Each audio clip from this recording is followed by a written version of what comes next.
Hello, hello. My name is Tracy Smalls DeLeston.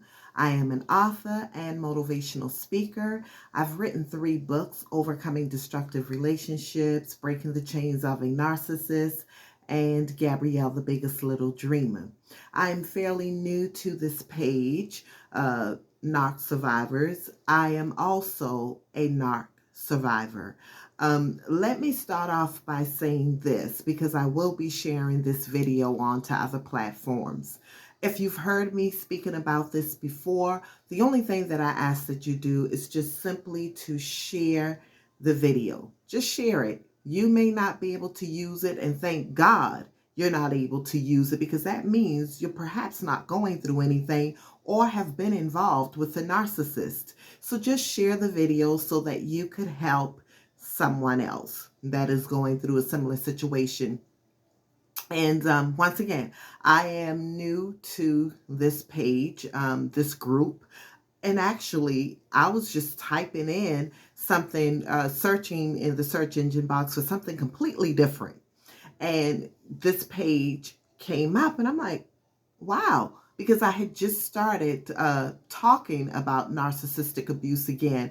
I think sometimes we allow people to detour us from what we know we should be doing.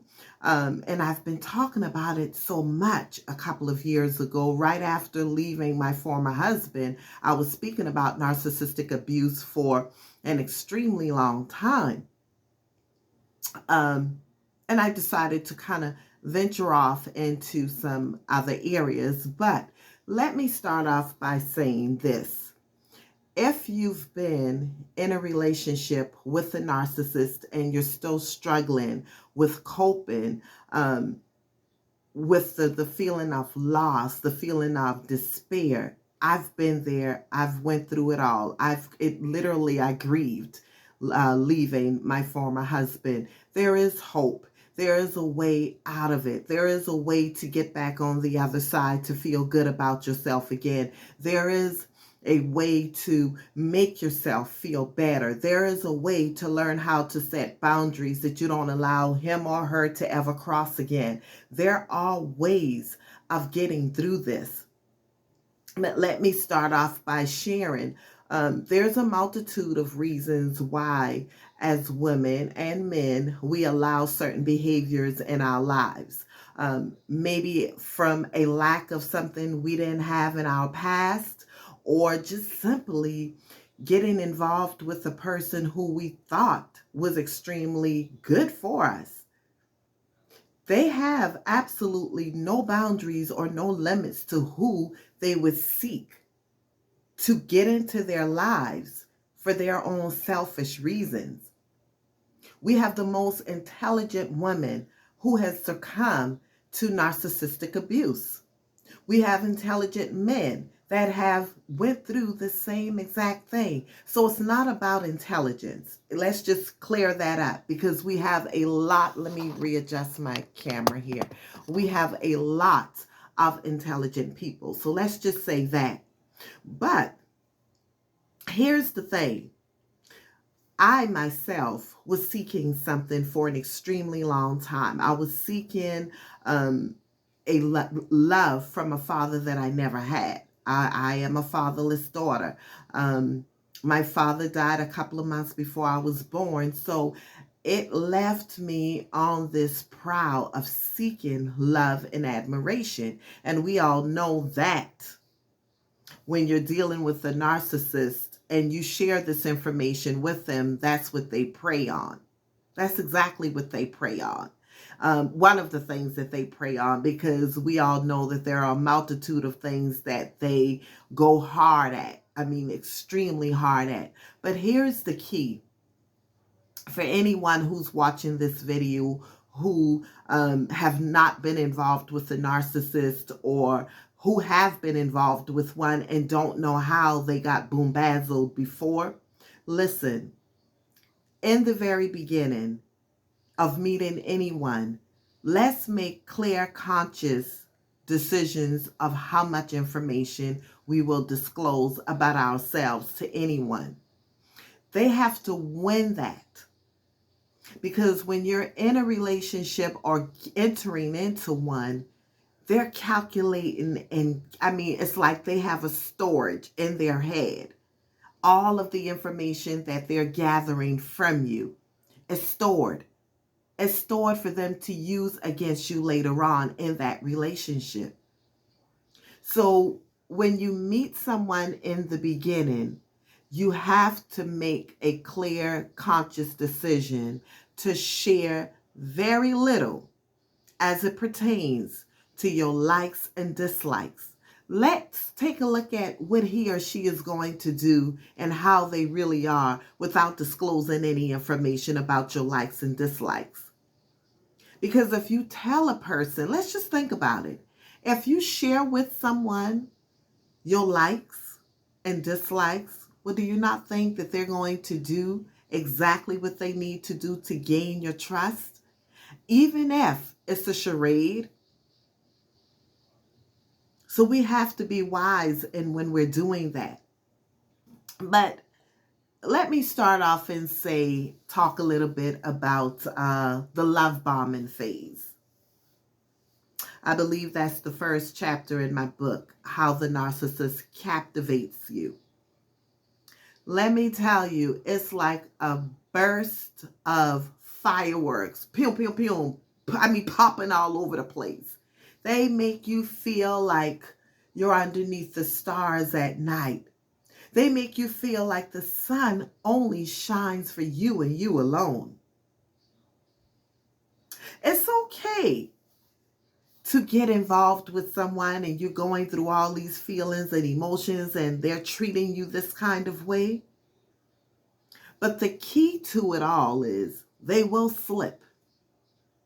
Women, we have an intuition when we know something is not right, just as I did. But I completely ignored it because of what I wanted.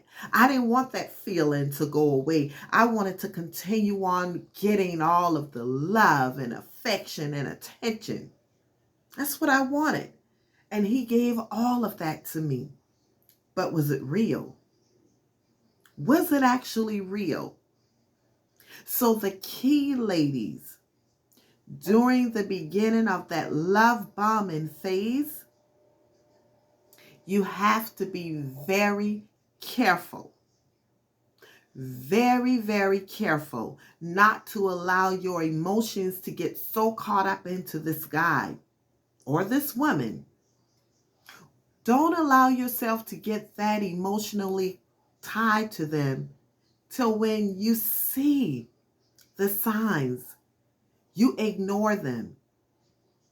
You somehow, as I did, I began to articulate in my own mind, okay, maybe he didn't mean this. Or maybe I misread that. We form our own narratives in our own minds when we're not ready to walk away from a situation, even when we see the signs.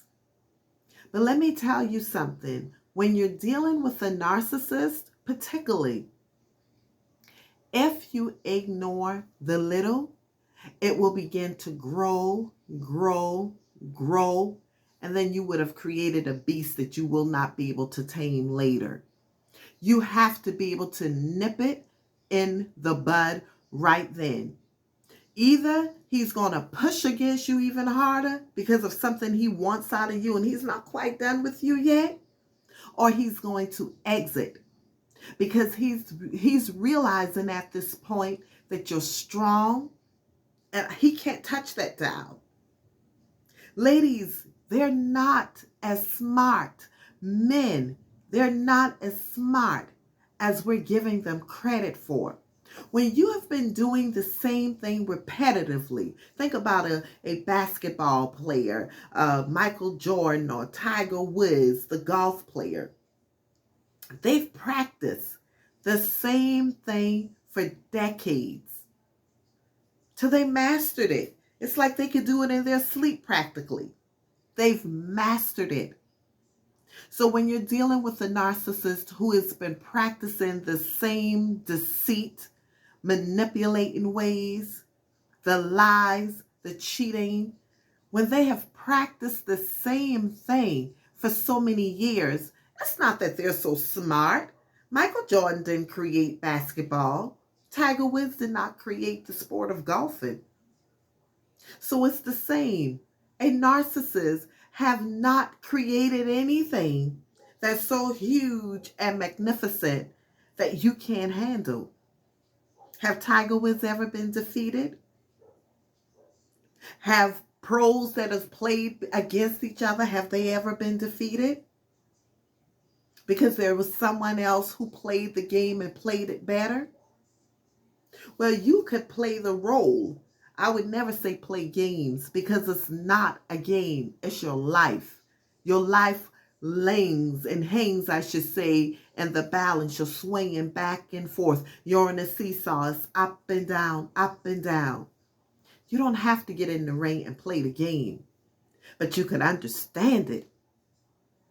You could understand it, and you could beat him or her by just simply having the knowledge and wisdom and using it to your advantage.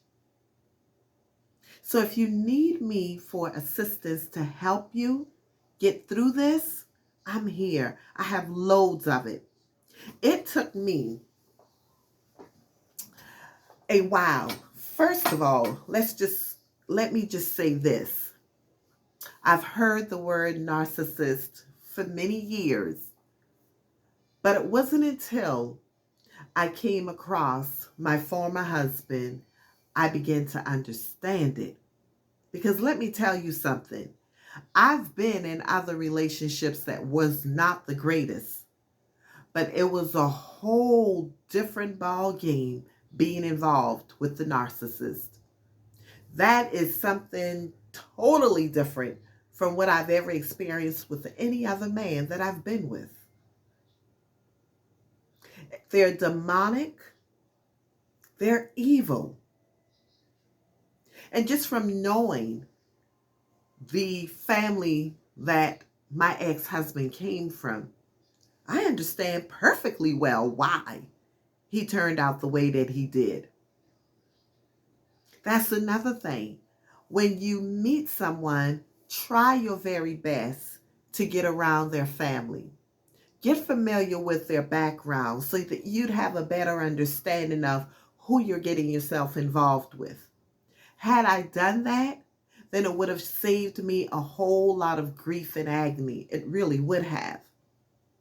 Because looking at his family and seeing a lot of what I saw, I would have known that there's no way possible he could have escaped all of that and came out to be okay. Unless it was a divine intervention from the Lord up above. So once again, I'm checking the time because I got to go. But nevertheless, I am a narc survivor. I took back my life. I took it back viciously. I went hard at it. I didn't wallow in putty for months and months and months to come. I took each day. I took each minute. I didn't take it day by day. I took it each minute. And I walked through it. I had to allow my heart to hurt so that my soul could heal.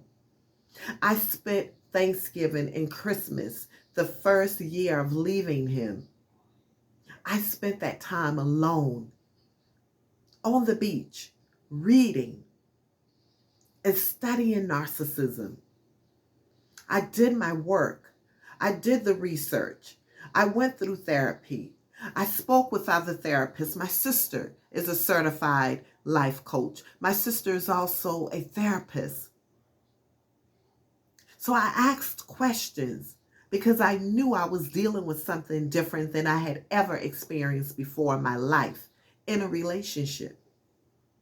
So I did the work. I did the work, and now I am able to help others. So this is what I did to get through it. Writing became therapeutic for me. Helping others became therapeutic for me. When I got the mask of, phone calls and women, like, they didn't even realize it existed. As a matter of fact, I just spoke with someone via messages, and she says to me, "Thank you for your book. I read it, and it gave me the ability to walk away." I'm not trying to tear anyone's relationships apart, but what I am doing is sharing information so that you can make the wisest decisions for yourself. And if that means exiting and walking away, then so be it. So be it. But I have so much information to share. I enjoy sharing. This is what I do. This is my life. So once again, if you need uh, coaching to help you along the way, I am a certified life coach. The book is currently on Amazon. Send me a message through Messenger.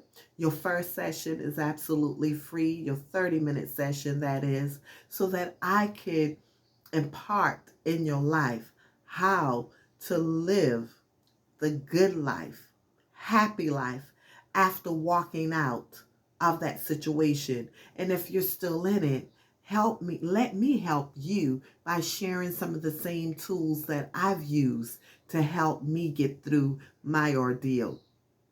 It can be challenging, but it can also be done.